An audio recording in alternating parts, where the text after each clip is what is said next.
Crazy Rocket, now available on PMBet. Zungumzo kwa kilichobaki, kuna wengine wanafuatwa kwa ajili ya kuzungumza, na nadhani watafuata TFF. Baada ya hapo watakuwa ni Simba. Tupe taswira ya Kinengai kwa upande wenu wa Young Africans, kitu ambacho mlijadili kule na waziri mwenye zamana hii ya michezo, kwa faida ya mashabiki wa Young Africans ambao wanakusikiliza sasa hivi. Mambo ni mengi, mambo ni mengi ambayo yaliyojadiliwa ni mengi, lakini mwisho wa siku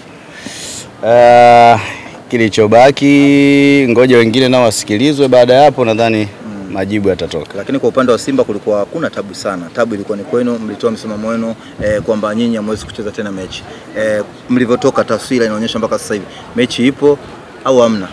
Hilo swala sitaki kuliingia kwa undani zaidi, kwa sababu ni kwamba sisi ya kwetu tumeshawasilisha. Maana ambacho tutakiwa kusikilizwa na mheshimiwa waziri tumeshafanya.